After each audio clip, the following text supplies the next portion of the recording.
नमस्कार, एक बार फिर से स्वागत है आप सभी का बैक टू नेचर में। मैं हूं आपके साथ नम्रता। दर्शकों, आज इस कार्यक्रम में हम चर्चा करने वाले हैं एक ऐसी बीमारी की जिसके कारण बहुत सी महिलाएं परेशान हैं। जी हाँ, मैं बात कर रही हूं पीसीओडी की।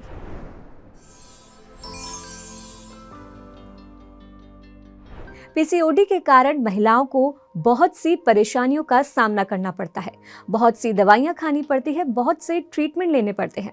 एक सर्वे के अनुसार इंडिया में 70% फीमेल्स मेंस्ट्रुअल हेल्थ इश्यूज को फेस कर रही हैं। यदि आप भी उन्हीं में से एक हैं, तो आप आज बिल्कुल सही जगह पर हैं। जी हाँ, इस कार्यक्रम में हम आपको बताएंगे पीसीओडी के सिम्टम्स, पीसीओडी क्या होता है और कैसे नेचुरोपैथ के माध्यम से आप पीसीओडी को जड़ से खत्म कर सकते हैं। लेकिन उसके लिए आपको इस कार्यक्रम को अंत तक देखना होगा, क्योंकि आज इस कार्यक्रम में जो भी सॉल्यूशन आपको बताया जाएगा उसके माध्यम से आपके पीरियड्स रेगुलर हो जाएंगे और आपकी बहुत सारी समस्याएं दूर हो जाएंगी।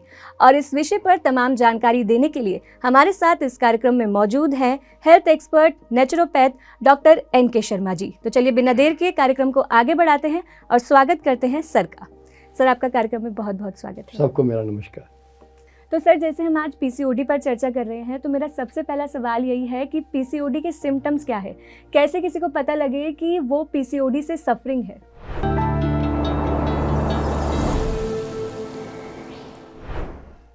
देखिए, पॉलीसिस्टिक जो हैं ये ओवरीज की एक ऐसी प्रॉब्लम है जिसको हम सिंड्रोम या डिजीज़ भी कहते हैं, पीसीओडी या पीसीओएस भी कहते हैं। तो जनरली ये हमारे मेंस्ट्रुएशन शुरू होने के बाद में जनरली यंग एज में भी ये प्रॉब्लम शुरू हो जाती है हमारे साथ में। तो इसमें जो सिम्टोमेटिक जो हमारे अंदर जो तकलीफ़ें आती हैं उसमें सबसे पहले तो हमारे शरीर पे अनवांटेड हेयर ग्रोथ होने शुरू हो जाते हैं। वो बॉडी के किसी भी ऑर्गन पे आ सकते हैं, इवन चेहरे पे भी आ सकते हैं। फिर दूसरा होता है कि हमारे हेयर फॉल होने लगते हैं और हमें समझ में नहीं आता कि हमारे बाल गिर क्यों रहे हैं। और तीसरा होता है कि चेहरे पे मुहासे और पिंपल्स, एक्ने वगैरह भी बहुत आ जाते हैं और हमारी जो स्किन है वो काफ़ी ऑयली सी होने लग जाती है। ये भी एक कारण होता है।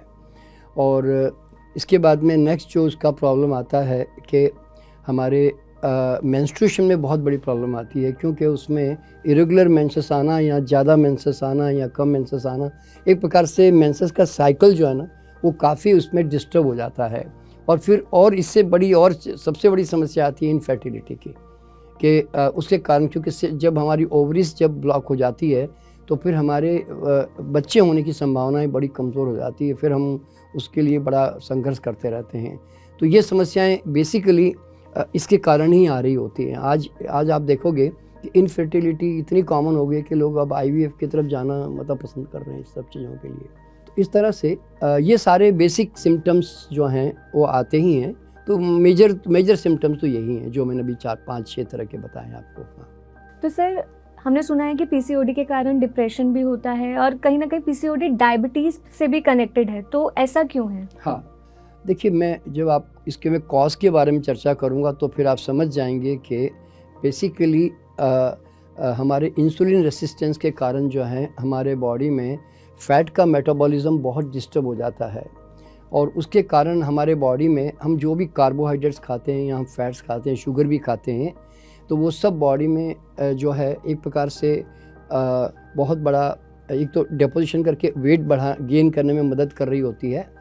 तो इसके कारण क्या होता है कि बॉडी में जब वेट डेवलपमेंट होना शुरू हो जाता है तो फिर फैट डिपोजिशन यहाँ वहाँ सब होने शुरू हो जाते हैं और एक प्रकार से हमारे हार्मोन डिस्टर्ब होने लगते हैं। देखिए, बॉडी में जब भी हम कोई डेफिशिएंट फूड खाते हैं या कोई इंसुलिन रिलेटेड कोई भी चीज़ बॉडी में जब डिस्टर्ब हो रही होती है ना, तो हमारे अंदर सबसे पहले मूड स्विंग होने लगते हैं। हमारे अंदर कभी अच्छा मूड, कभी हम डिप्रेशन में चले जाते हैं, कभी हम अच्छा फील करने लग जाते हैं। तो ये सब जितने भी हमारे साथ जो घटनाएं घटती हैं ना, वो बेसिकली हार्मोन्स के डिस्टर्ब के कारण घटती हैं। तो हार्मोन्स एज सच नॉर्मली तो डिस्टर्ब होने ही नहीं चाहिए, वो डिस्टर्ब किए जाते हैं, मैं ऐसे कह सकता हूँ, बाय इग्नोरेंस, दैट्स ऑल। ठीक है ना। तो इस तरह से डायबिटीज़ से भी रिलेटेड है, क्योंकि अगर पीसीओडी का अगर ढंग से उपचार नहीं हुआ और खाली मेडिसिन में ही जाते रहे और सिम्टोमेटिकली हम उसको दबाते चले गए या उसको मॉडिफाई करते चले गए, तो फिर बाद में जाकर ये आपके ओवरवेट, डायबिटीज़ और कैंसर तक में भी जो है ये जो है चेंज हो सकती हैं। तो ये बेसिकली यूँ कह दूँ कि ये प्राइमरी स्टेजेस हैं हमारे जीवन में, ये इंडिकेट करने के लिए कि देखिए आपकी बॉडी में जो है ना कुछ हार्मोन चेंज हो रहे हैं, आपके अंदर कुछ डिपोजिशन हो रहे हैं, आप अभी संभल जाइए, यूँ समझ लें। इसलिए उस समय आदमी को संभल जाना चाहिए, नहीं तो बाद में जाकर फिर बड़ी बीमारियों में जाना ही पड़ेगा उसमें। जी, तो यानी ये लाइफ लॉन्ग प्रॉब्लम नहीं है, हम इसे इनिशियल स्टेज पर ही हाँ, खत्म कर क्योंकि सकते आपको हैं। देखो ना बॉडी आपको एक प्रकार से एक आवाज़ दे रही है, आपको एक अबनॉर्मलिटी को शो कर रही है। आपकी बॉडी के फंक्शंस सारे मतलब थोड़े से मतलब डिस्टर्ब हो रहे हैं, तो आपको पता चल रहा है, और उसके बावजूद भी हम उसको अगर कैजुअली ले रहे हैं या थोड़े बहुत कोई गोलियां खा ली या कर ली या कुछ भी, या कोई आजकल इसमें पिल्स वगैरह देते हैं, डॉक्टर बर्थ पिल्स देते हैं इसके अंदर, तो इस प्रकार की जो हार्मोनल गोलियां भी डॉक्टर देते हैं, तो उसके कारण बॉडी में ना टेम्परेरी वो रिलीफ तो मिलता हुआ महसूस होता है, पर वो एक्चुअल में वो रियल रिलीफ नहीं है, क्योंकि cause maintained means disease maintained. तो इसलिए वो फिर दोबारा जो है बॉडी में आज नहीं तो कल फिर एक बड़े प्रॉब्लम के रूप में धीरे धीरे सामने आने लगती है। इसलिए इमीडिएट उसको सुनना या केयर करना बहुत ज़रूरी है। सर, जैसे आपने कहा कि अपनी डिसीज़ को मेंटेन करने के लिए कॉज को मेंटेन करना होगा, तो आगे बढ़ते हैं। सर, कॉज जैसा कि अभी हर 5 में से 1 महिला को पीसीओडी की बीमारी है, हाँ, लेकिन वहीं सर अगर हम अपनी दादी या नानी से पूछें तो उन्हें इस बीमारी के बारे में पता ही नहीं है। बिल्कुल। तो क्या हुआ ऐसा जो आज पीसीओडी इतनी तेज़ी से फैल रहा है?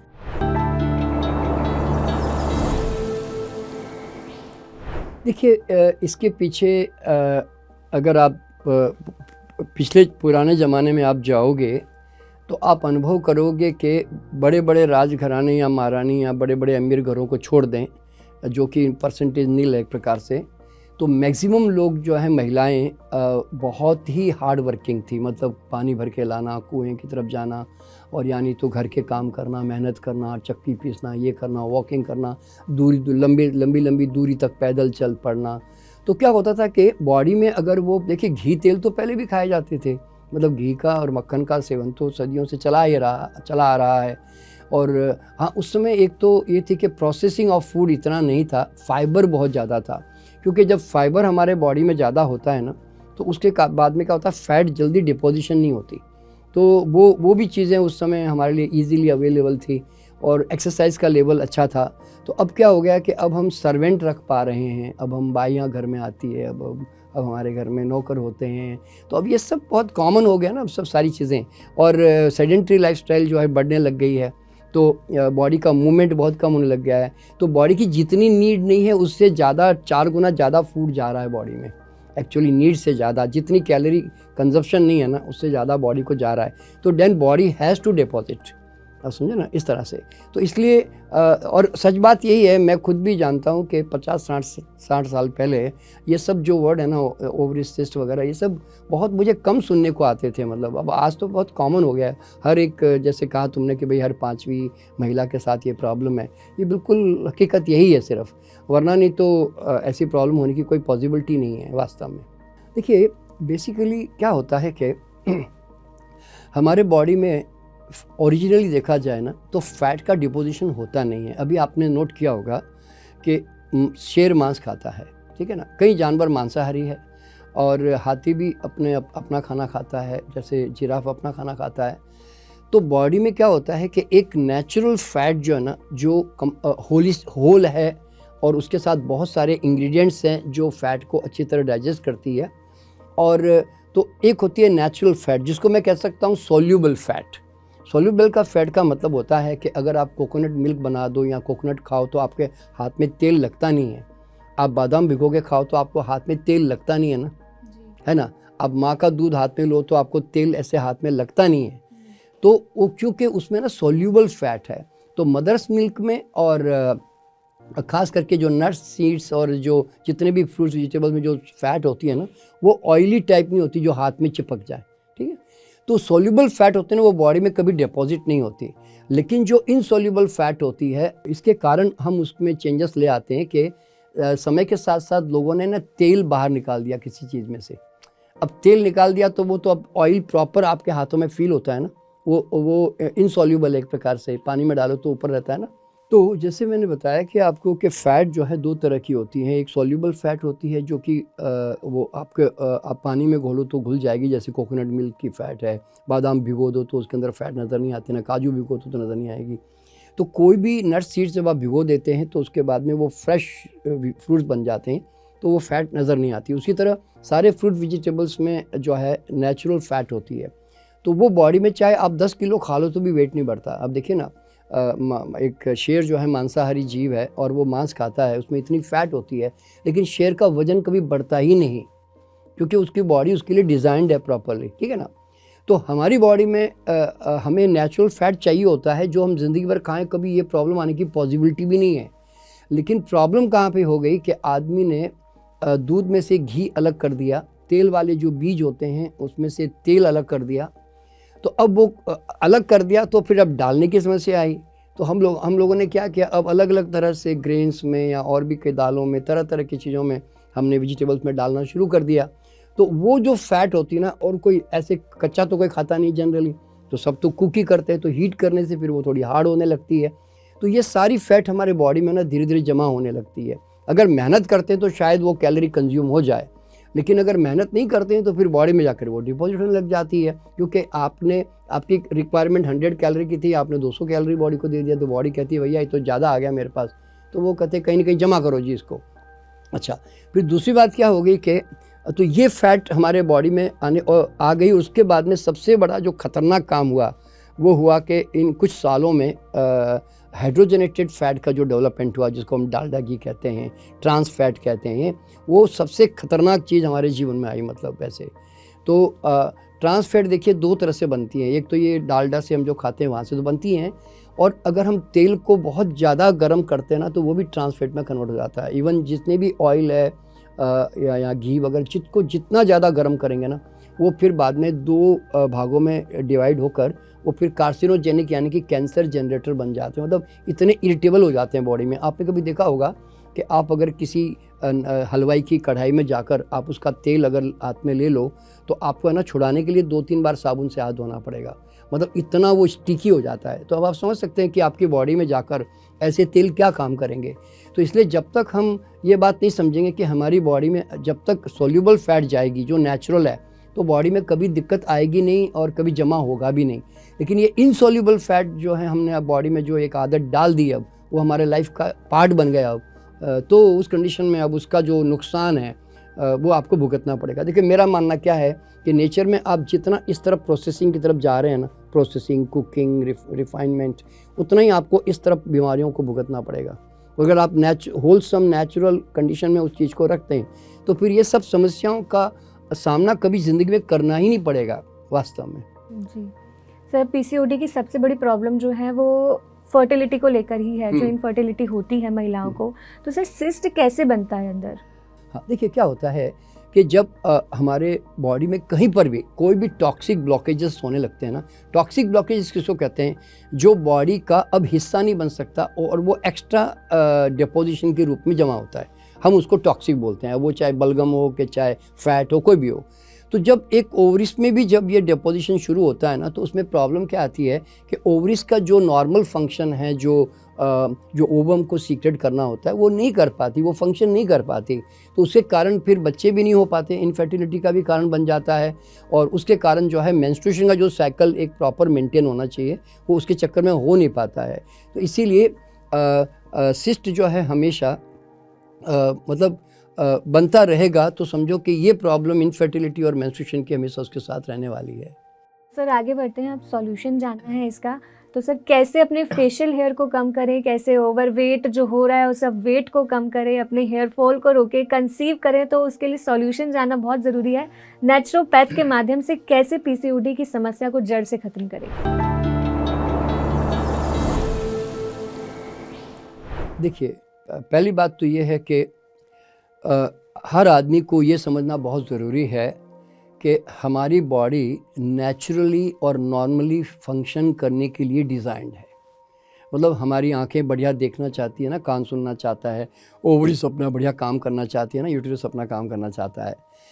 आप इसमें बाधाएं पैदा करते हो, और वो बाधाएं कैसे पैदा करते हैं, क्योंकि लंबे समय से मानव जो है ना उसने आहार को बहुत ज़्यादा प्रोसेसिंग करने की आदत डाल दी। प्रोसेसिंग यानी कि कुकिंग और या रिफाइनमेंट, ये दो चीज़ें होती है ना। तो उससे क्या हो गया कि बॉडी में बहुत सीवियर डेफिशिएंसी डेवलपमेंट होने लग गई, क्योंकि इसमें क्या होता है, जैसे मैग्नीशियम है, जिंक है, ये सब जो बॉडी की नीड होती है, मैग्नीशियम है, जिंक वगैरह जो चाहिए इसके लिए, फिर बाद में विटामिन ई चाहिए, विटामिन डी चाहिए। तो ये जितने भी जो हमारे बॉडी में जो एक केमिकल जो एक बैलेंस का जो हमें उसकी पूर्ति करनी पड़ती है ना, वो हम कर नहीं पाते हैं, क्योंकि वो डेफिशिएंट फूड है हमारे लिए। तो ultimately I can call this as an deficiency disease also. तो और साथ में फ़ैट का ज़्यादा कंज्यूम करना, ये समझ लो एक प्रकार से, मतलब कार्बोहाइड्रेट और शुगर्स और फैट इनका कंज्यूम ज़्यादा करना। तो आप इन चीज़ों को जब इनके कारण आपकी बॉडी अबनॉर्मल फंक्शन कर रही है, तो सवाल पैदा क्या होता है कि भाई बॉडी तो बोलते हैं ना, वो तो आराम से रास्ते पे चल रहा था, तुम ही जाके उसको छेड़ के ना इधर उधर भगा रहे हो बेचारे को, बॉडी को मतलब डिस्टर्ब कर रहे हो उसके फंक्शन को। तो आप जैसे ही कॉज को रोकते हैं, यानी कि अगर आप हमारे जीवन में जो अब जो खाने घुस चुके हैं, अभी आप अगर सुबह से शाम तक अगर आप देखोगे कि जैसे चाय, कॉफ़ी और अल्कोहल और ये सब चीज़ें जो चॉकलेट वगैरह घुस चुके हैं ना, तो इसमें जो कैफ़ीन होता है ना, तो caffeine is also one of the influencer, ठीक है ना, वो भी एक कारण बनता है। अब वो एक हैबिट ज़्यादा हो गई है कि खूब हम दिन भर 2-4 बार भी पी लेते हैं कई बार। और इसके अलावा एक और बाद में जो है हमारा, अगर खाना ध्यान से देखें कि हम जनरली आजकल बेकरी प्रोडक्ट्स पे बहुत ज़्यादा आ गए हैं। मतलब सुबह सबका नाश्ता ब्रेड ने, सैंडविच ने, कॉर्नफ्लैक्स ने, जो बिल्कुल रिफाइंड स्टार्चेस हैं सारे के सारे, है ना। और तो ये एक बहुत बड़ा, और इवन हमारे चावल रिफाइंड है, दालें सब रिफाइंड है, छिलके किसमें है नहीं। मैंने कहा ना, ये प्रॉब्लम फाइबर से रिलेटेड भी है, क्योंकि फाइबर जब होता है ना, तो बॉडी में से फैट, एक्स्ट्रा फैट जो जा रही होती है ना, वो रिलीज़ हो जाती है, फिर बाद में जमा नहीं होती। इसलिए कई लोग जब फाइबर कंज्यूम करते हैं ना, तो उसके कारण क्या होता है, उनका वेट नॉर्मल होने लगता है। क्यों? जो अब नॉर्मल फैट चली भी गई ना, तो बॉडी उसको धक्का देके बाहर निकाल देती है, ये समझ लो, इंटेस्टाइन से। तो अब्जॉर्ब नहीं होती, मतलब वो फिर फाइबर के चक्कर में। तो इस तरह से अगर आप ध्यान से देखोगे तो ये जो जितने भी रिफाइंड फूड हमारे अंदर आ गए हैं, और शुगर कंजप्शन बढ़ गया ना, अब आज आप देखेंगे चाय से लेकर हमारे खाने मिठाइयों से लेकर, वो भी एक बहुत बड़ा कारण हो गया। तेल सारे हमारे रिफाइंड हो चुके हैं। तो अगर आप ध्यान, और फिर सेडेंटरी लाइफस्टाइल जुड़ जाती है, तो फिर कैलोरी कंजप्शन बड़ा कम हो गया। देखिए, आदमी जो है ना हैबिचुअली ज़्यादा खा रहा है, उसकी नीड अगर मान लो 500 ग्राम की है, तो वो 1500 ग्राम खा रहा है, यूँ समझ लो। मतलब इतना ज़्यादा क्यों? ब्रेकफास्ट करेगा ही, लंच करेगा ही, डिनर करेगा ही, इन बिटवीन स्नैक्स खाएगा ही। तो उसको क्या लगता है कि खाते रहो जी हर वक्त बस। तो बॉडी की वो नीड से ज़्यादा इस्तेमाल कर रहा होता है, समझे ना। तो ये सारे जो इसके कारण हमारे जीवन में जो है ना, इसका बहुत बड़ा रोल प्ले हुआ। हाँ, इसमें एक चीज़ और होती है, हालांकि वो बड़ा कारण तो नहीं मानूंगा, वो है स्ट्रेस फैक्टर भी होता है, पर वो बहुत लंबी उम्र में जाकर होता है, क्योंकि अभी यंग रहते रहते 15, 18, 20 साल तक तो कोई इतना स्ट्रेस तो होता नहीं है ना, क्योंकि हम डिपेंडेंट ही होते हैं, हम तो कोई अपने माँ बाप हमें पाल रहे होते हैं। तो उसका फैक्टर बहुत कमज़ोर है, क्योंकि उससे हार्मोन डिस्टर्ब होते हैं। फिर दूसरा सबसे बड़ा कारण है ना, प्रोसेस और कुकिंग के बजाय, वो होता है मिल्क जो है।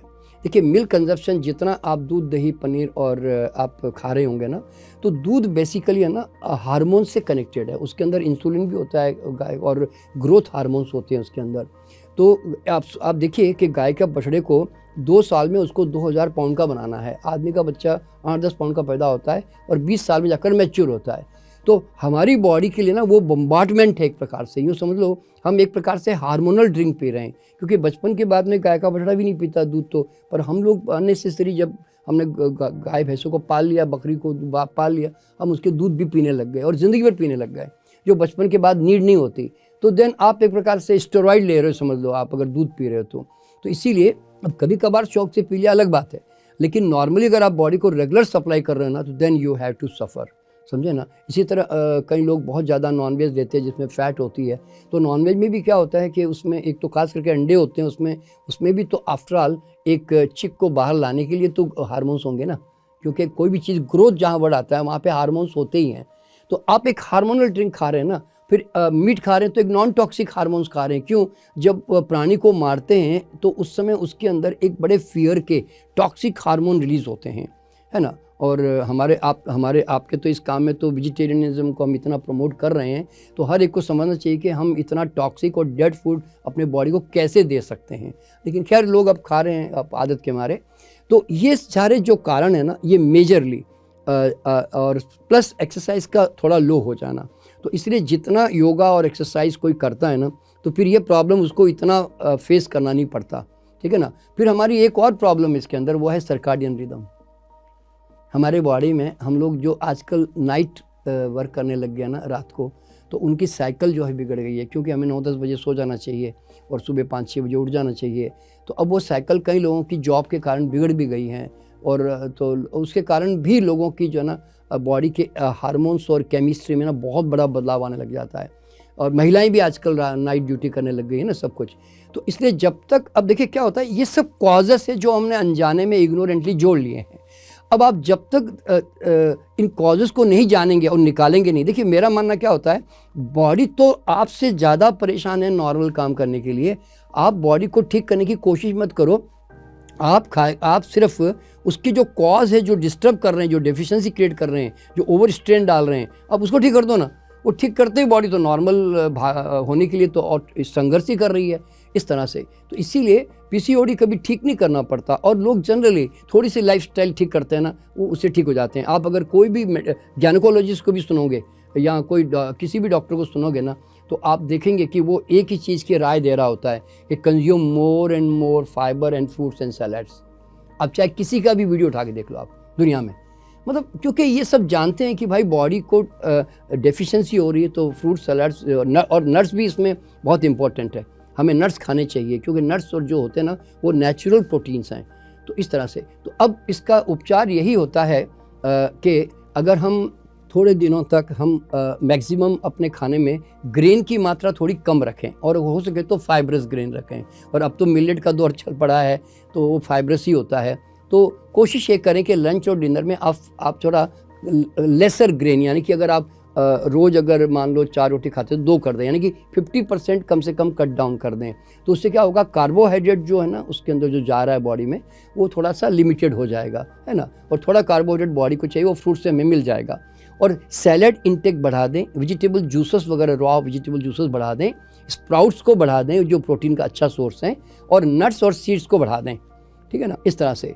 तो ऐसे करने से भी है ना, और थोड़ी साथ में अगर कोई योगा एक्सरसाइजेस ये सब जुड़ गए, या वॉकिंग जुड़ गई या जो भी, तो फिर उससे बहुत जल्दी फ़र्क पड़ने लग जाता है। तो मैंने आज तक ऐसा देखा नहीं कि कोई आदमी थोड़ी सी लाइफस्टाइल ठीक करे तो ये इससे ठीक हो जाता है। देखिए मेंस्ट्रुएशन के बारे में मैं आपको बताना चाहूँगा कि बहुत कम लोग जानते हैं कि दुनिया में किसी प्राणी को है ना मेंस्ट्रुएशन प्रॉब्लम नहीं है। किसी प्राणी को बता रहा हूँ मैं, आदमी को क्यों है, सोचने की बात है कि नहीं। तो देखिए मैं आपको बताना चाहता हूँ कि मैंने ना मेंस्ट्रुएशन के ऊपर एक बहुत पहले एक मैंने इंटरव्यू, एक जूम मीटिंग की थी। दुनिया वर्ल्ड में मतलब जितनी भी औरतें नेचुरल रॉ फूड पे रह रहे हैं ना, उनका मैंने इंटरव्यू लिया। आपको जानकर के हैरानी होगी, 6-6 महीने में एक बार मेंसेस आता है उनको, प्रॉब्लम ही नहीं है। 18-20 साल की लड़की कॉलेज में पढ़ रही है, वो कहती कि मैं तो रॉ फूड पे रहती हूँ, मुझे तो आज तक कभी पता ही नहीं चलता कि मेंसेस क्या होता है। आई डोंट नो एनीथिंग, ना कभी ज़िंदगी में दर्द आया। और उनकी जो मदर है वो 40-50 साल की है, उसको भी कभी कोई बोले पता नहीं, मतलब ये जो देखिए ये मेंस्ट्रुएशन जो है ना, एक नेचुरल प्रोसेस है, सब जानवरों में होती है, हर एक रिप्रोडक्शन हर एक के अंदर होता है। तो तकलीफ़ होना और प्रॉब्लम होना, ट्यूमर बन जाना, सिस्ट बन जाना, ये क्या सेंस है भाई, ये तो तुम्हारे गलत कारणों के कारण है। तो ओरिजिनली देखा जाए ना, तो कोई भी मेंस्ट्रुएशन की प्रॉब्लम हम सफ़र करते ही नहीं लाइफ में, अगर हम थोड़ा सा केयरफुल हो जाएं तो। यहाँ हमारा खाना मतलब जितना ज़्यादा नेचुरल, क्योंकि आपका तो प्रोग्राम ही बैक टू नेचर है, तो बैक टू नेचर का मतलब है अब धीरे धीरे भैया आप वापस नेचर की तरफ आओ। मैं यूँ कहता हूँ, आप रहन सहन आधुनिक जीवन का अपना लो, लेकिन खान पान आप जंगल वाला अपनाओ जिससे कि आप थोड़ा नेचुरल ज़्यादा हो सके, ठीक है ना। सर जैसा आपने बताया कि कुछ एक्सरसाइज और योगा करनी चाहिए, तो कोई पर्टिकुलर एक्सरसाइज या योगा है? हाँ जी, हाँ जी, हाँ जी। देखिए क्या होता है कि आपको वो एक्सरसाइज करनी चाहिए जिसमें आपके पेट के ऊपर उसका जोर पड़े। मतलब देखिए क्या होता है, एक सिंपल सा लॉ क्या मालूम है, कोई भी चीज़ जमा कब होती है, डिपॉजिट कब होती है, जब वहाँ सर्कुलेशन स्लो डाउन हो जाता है ना। तो आप अगर किसी जगह पे कॉन्ट्रैक्शन एक्सपेंशन ये 2 काम कर रहे हैं, तो फिर अगर मैं मान लो मेरा हाथ है ये, अब यहाँ चर्बी जम गई मेरे, अगर मैं इसको यूं रोज़ 10-100 बार करूँगा तो मेरा ऑटोमेटिकली फैट यहाँ से निकल जाएगा, है ना। तो आपके वहाँ पे जो डिपोजिशन हो रहे हैं, तो आपको ऐसे व्यायाम करने चाहिए योगा के जिससे यहाँ पर स्ट्रेच पड़ता हो। जैसे बहुत सारे आसन हैं, जैसे मत्स्यासन, एक प्रकार से मंडूकासन है जिसमें हाथ रखकर हम ऐसे मंडूकासन करते हैं। वो थोड़ा आपको देखना पड़ेगा अलग से कि ये आसन के नाम क्या होते हैं। और इसी तरह उत्थान पादासन करके एक है जिसमें ना एक टांग ऐसे धीरे से उठाओ सोकर और बड़े आराम से धीरे धीरे नीचे लेकर आओ, तो आप देखोगे पेट पे उसका स्ट्रेच पड़ता है ना। तो इसी तरह दोनों टांगे धीरे से उठाओ तो फिर वापस पेट पे स्ट्रेच पड़ता है, ठीक है। और फिर उल्टा लेटकर एक सलभासन कहते हैं। सलभासन में क्या होता है कि पीछे एक टांग पीछे की तरफ उठाते हैं, मतलब उल्टा लेट कर उठाते हैं, उसमें दोनों हाथ अंदर कर देते हैं और एक एक टांग धीरे धीरे उठाते हैं, फिर दोनों टांगे उठाते हैं, इस तरह से। तो इस तरह के जो आसन होते हैं वो बहुत काम करते हैं इसके अंदर। और देखिए जो भी आसन मैं आपको एक कॉमन बता देता हूँ ताकि आपको ना ये ढूंढना ना पड़े कि कोई ये आसन के वो आसन, जिससे आपके पेट और स्पेशली नीचे के पार्ट पे जिसका असर पड़ रहा है ना आपके योगा करने से, समझना वो आपको इन्फ्लुएंस कर रहा है, वो आपको फ़ायदा दे रहा है।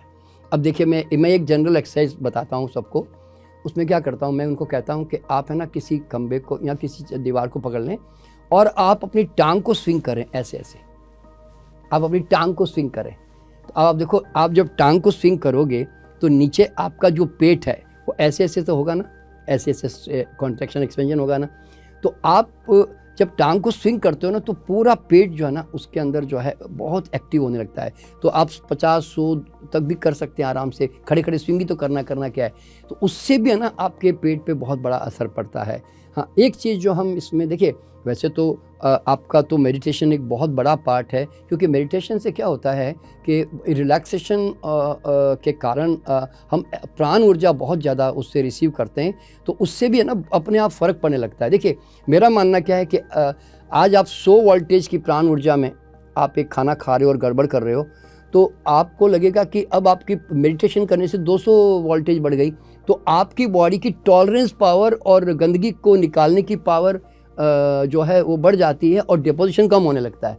तो इसीलिए क्या होता है कि मेडिटेशन भी एक बहुत बड़ा रोल प्ले करता है इसमें, अगर लोग करें तो। इस तरह की जो जितनी भी चीज़ें हैं ना उनको अगर अडॉप्ट करें तो फिर उनको इसमें से निकलना, मैं कहता हूँ, बहुत आसान काम है। मैंने बताया ना कि I don't consider PCOD as a disease at all, it is just an basic symptom, starting symptom है, ये समझो। ये कोई बड़ी बीमारी अभी हो नहीं है, बड़ी बीमारी होने की संभावनाएं बता रही है कि अगर आप नहीं जागे तो डायबिटीज़ या आपके ब्रेस्ट के प्रॉब्लम्स या और भी कई प्रकार के मतलब कैंसरस ट्यूमर्स या कुछ भी आपके साथ हो सकता है, इस तरह से। जी सर, इतनी सारी जानकारी आज आपने हमें दी है, और जो भी दर्शक देख रहे होंगे, मैं आशा करती हूँ कि उनकी भी समस्या आज जो है वो दूर हुई होगी, क्योंकि पीसीओडी एक बहुत ही कॉमन प्रॉब्लम है, बहुत ही लोगों को फेस करना पड़ रहा है। तो आज के सॉल्यूशन से उनको ज़रूर मदद मिली होगी। सर बहुत बहुत धन्यवाद आपका इतनी जानकारी के लिए। बहुत सबको मेरा नमस्कार। जी, तो दर्शकों, आज इस कार्यक्रम में हमने चर्चा की पीसीओडी पर। पीसीओडी क्यों होता है, पीसीओडी के क्या सिम्टम्स है, पीसीओडी के कारण हमें कितनी गंभीर बीमारियां हो सकती है, इस बारे में हमने जाना। लेकिन घबराने की ज़रूरत नहीं है, क्योंकि अंत में हमने इसके सॉल्यूशन के बारे में भी जाना कि कैसे आप अपनी लाइफस्टाइल को, अपने खान पान में बदलाव ला के पीसीओडी को जड़ से ख़त्म कर सकते हैं। तो इस सॉल्यूशन को ज़रूर फॉलो करें, पीसीओडी की समस्या से आपको ज़रूर निजात मिलेगा। आज के लिए बस इतना ही, हम फिर मिलेंगे किसी अगले एपिसोड में। तब तक के लिए देखते रहे पीएमसी हिंदी चैनल। नमस्कार।